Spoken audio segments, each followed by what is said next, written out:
Assalamualaikum warahmatullahi wabarakatuh. Perkenalkan, nama saya Difka Aulia Al, Stambuk A401 18447. Saya dari kelas J. Baiklah, di sini saya akan menjelaskan materi tentang struktur dan stratifikasi sosial. Struktur dan stratifikasi sosial. Pengertian struktur sosial secara sederhana bisa didefinisikan sebagai pola perilaku berulang yang menciptakan hubungan antar individu dan antar kelompok. Pengertian stratifikasi sosial yaitu merupakan pembedaan penduduk atau masyarakat ke dalam kelas-kelas secara bertingkat. Setiap lapisan tersebut disebut strata sosial. Fungsi stratifikasi sosial yang pertama, distribusi hak-hak istimewa yang objektif. Contohnya itu seperti menentukan penghasilan, tingkat kekayaan, keselamatan, dan wewenang pada jabatan atau pangkat kedudukan seseorang. Yang kedua, sistem pertengahkan atau tingkatan pada strata yang diciptakan masyarakat yang menyangkut prestise dan penghargaan. Contohnya itu pada seseorang yang menerima anugerah penghargaan atau gelar atau kebangsawanan dan sebagainya. Yang ketiga, kriteria sistem pertentangan, yaitu apakah didapat melalui kualitas pribadi, keanggotaan, kelompok, kerabat tertentu, kepemilikan, wewenang atau kekuasaan. Yang keempat itu penentu lambang-lambang atau simbol status atau kedudukan. Contohnya seperti tingkah laku, cara berpakaian, dan bentuk rumah. Yang kelima itu alat solidaritas di antara individu atau kelompok yang menduduki sistem sosial yang sama dalam masyarakat. Faktor-faktor penyebab terjadinya stratifikasi sosial. Yang pertama itu seseorang akan menempati urutan paling atas apabila dia mempunyai kekayaan yang lebih.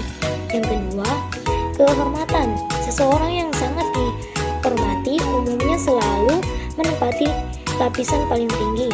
Sering kita temui di masyarakat. Contohnya seperti seseorang yang berjasa besar. Yang ketiga, kekuasaan. Ukuran dari suatu kekuasaan seseorang pun bisa menjadi faktor-faktor penyebab terjadinya stratifikasi sosial, dan umumnya seseorang yang memiliki kekuasaan selalu menempati lapisan paling tinggi. Contohnya itu pada seperti bupati, gubernur, presiden, dan lain sebagainya. Keempat, berpengetahuan luas atau berilmu tinggi. Seseorang yang mempunyai ilmu pengetahuan yang luas akan menempati urutan paling atas dalam stratifikasi sosial ini. Jenis stratifikasi sosial. Yang pertama, hierarki kelas, yaitu stratifikasi yang didasarkan pada pengetahuan barang atau jasa. Di Indonesia, masyarakat digolongkan menjadi beberapa kategori, yaitu kategori kaya, menengah, dan miskin. Hal tersebut mengacu pada kriteria yang ditetapkan oleh Biro Pusat Statistik atau BPS. BPS selalu mengeluarkan batasan perbedaan pendapat per kapita per tahun dan dibedakan antara wilayah pedesaan dengan perkotaan. Yang kedua, hierarki kekuasaan, yaitu stratifikasi yang didasarkan pada kekuasaan seseorang dalam suatu masyarakat. Yang dimaksud dengan kekuasaan adalah kemampuan untuk mempengaruhi individu-individu dan mempengaruhi pembuatan keputusan kolektif. Yang ketiga, hierarki status, yaitu stratifikasi yang didasarkan pada pembagian kehormatan dan status sosial. Stratifikasi dalam bentuk ini membagi masyarakat ke dalam dua kelompok, yaitu kelompok masyarakat yang disegani atau terhormat dan kelompok masyarakat biasa.